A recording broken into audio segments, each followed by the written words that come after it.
All right, welcome everyone. We're Semblance of Sanity. I'm Caleb. I'm Jacob. And we're here for Saiki K, Season 2, Episode 7. We're on an island. This show makes me just want to die sometimes. I love it so much. Of joy? Yeah. Of all the things, yes. But someone might actually die because, like, Psycho went into the island and he Could be going psycho. He might be going psycho. But thankfully, we do have a Mera with us, you know, on this island. So I think... And she did go unpsycho, so there's hope for our rich boy. Exactly. Yes. Yeah. So, you know, maybe it'll be fine. Maybe it'll be fine. Slum Island billionaire. That's right. Yes. Yes, absolutely. So let's get off this island. And Saiki, have fun trying to teleport everyone when they're unable to sleep because of the rocking of the waves and stuff and the terror of potentially falling off and drowning. Nendo's just like, nah, oi, nah, oi. It's going to be the thing where Saiki makes them all fall asleep and Nendo is the one person that just never does it, and he has to somehow he smothers Nendo. Make Nendo think that he's like, oh no, that's what it is. He's just going to push Nendo overboard. And then he teleports them all with Nendo. And then, that's the thing, is that he goes and gets Nendo. He leaves Nendo over there, and then he pushes Nendo down again, and then he teleports him while he's underwater, underneath the raft, and then he comes back up. All right, but y'all, without further ado, let's get into this. All right, everyone, now be sure to go check out the reaction portion of the video in the description below, then come back here for the discussion. Judgment lights up.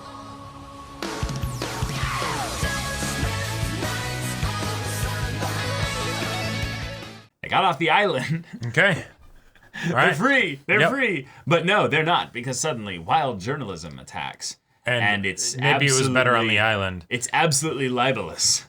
Filled with libel. I love the idea, though, Disgusting. that despite Saiki's best efforts, and he got them off the island and everything, okay, cool.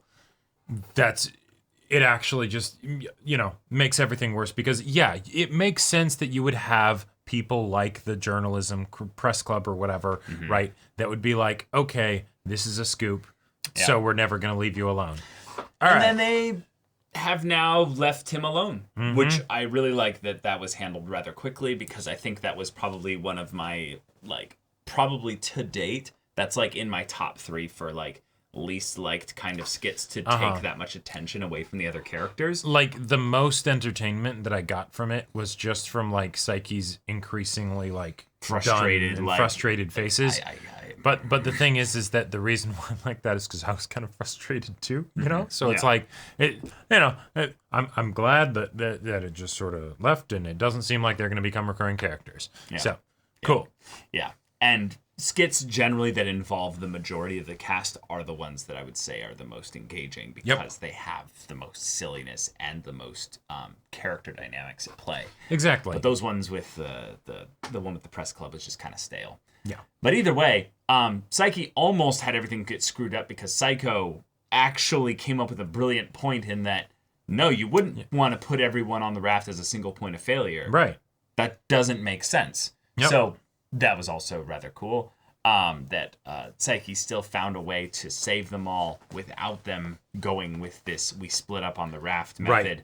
And then the fact that because of the way Aren took charge and was like, no, this is bullshit, I'll assign which groups go where, because he can, you know, figure out who would be best for that. And he also volunteered to put himself on the raft because he's cool like that. He's a really great guy. Yep. But I love that he unintentionally, or maybe intentionally, put Saiki and Kaido with on the two girls that island with the girls that liked each of them. But the thing is, it makes sense, because when you think about something like that, you would want them ideally to be physically capable, the people that go on the raft, right? Just in case they need to, like, swim in rough waters or, you know, anything like that, right? Yep. So, and Shun Kaido and Saiki are definitely, on the surface, at least for Saiki, the least physically capable of the people there. So you put Mera, Nendo, Aren on there, and then Psycho is just the odd man out, or the final one there, where you basically decide, well, he's been acting a bit sus, so we're going to put him on the raft with us. Exactly. You don't get to, you know,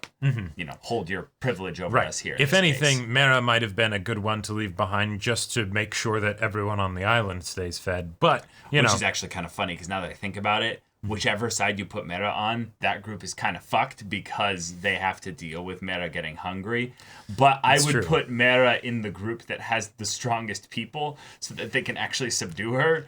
Because from their perspective, Mera could just eat all the other people there. No, that's actually a good point. Theoretically, they could be on the ocean for a while. What do you do about stockpiles for food? You just toss Mera into the ocean, and then she just swims around and catches fish in her teeth. Grabs it, bites its neck, and just pulls it over. Yep. So that's good stuff. Makes sense. And that's the thing. You just tie the raft to Mera. You're like, find food. It is. And because of the buoyancy of the raft, she wouldn't be able to go under water. So she would literally sniff out the closest food, which would be something above water. She goes after sharks when they bleed, like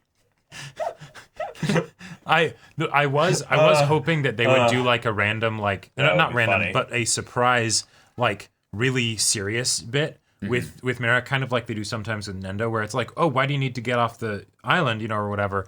If it was like, oh no, I have a lot of siblings and I'm worried about them being able to take care of themselves, or something like that, But no, it was something a lot more straightforward of just, I feel like I've contributed a lot to the mess that we're in, so okay, cool. That was cool.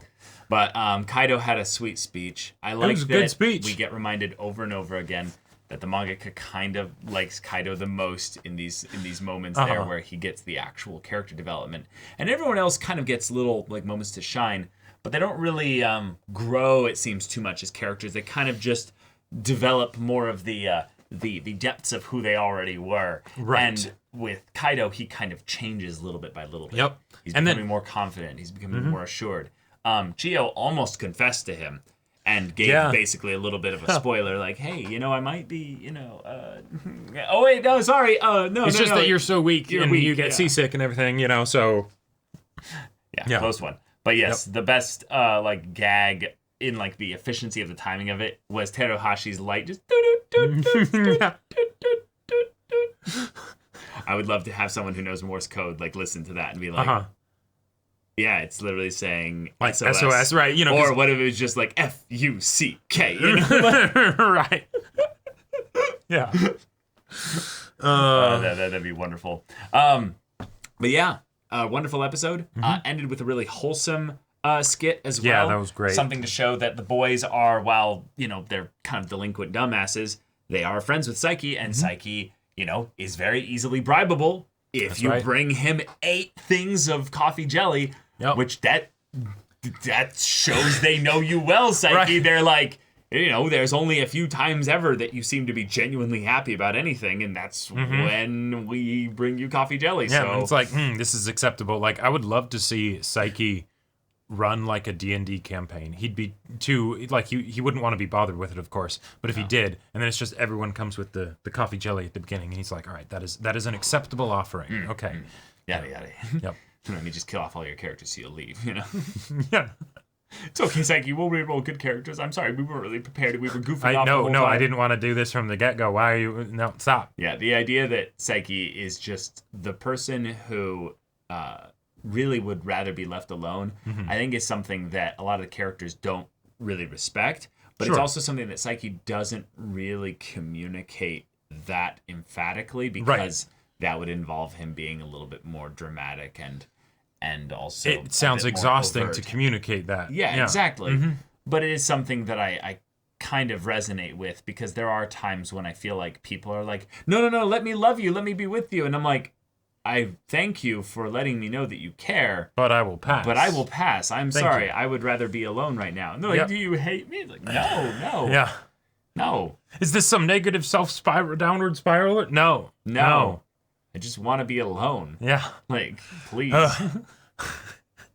It's too real, because I feel like when you live in a world that's dominated primarily by people that need a more a higher frequency of social engagement to survive, one, they were all on a deserted island together, and if we want to go that there is some kind of continuity in this world, well, they probably felt a lot closer to Saiki throughout this whole thing. And Saiki also probably felt like, I need to get away from these people. I need to get the hell out of here. That's why he teleported out of the island basically quite a few times to catch some sleep in his own room and Right, stuff. just have some peace of mind. Yeah. I love the part where he almost like dropped how much time he had actually been on the island, and then he's like, 4 days. I mean, Right. Yeah.